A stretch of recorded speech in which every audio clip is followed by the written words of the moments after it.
baseball, soccer, martial arts, gymnastics, math, science, art, music, entertainment.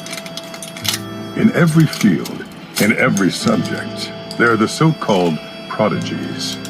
Naturally, the underworld is no exception. This is the tale, albeit a peculiar tale, of one such man.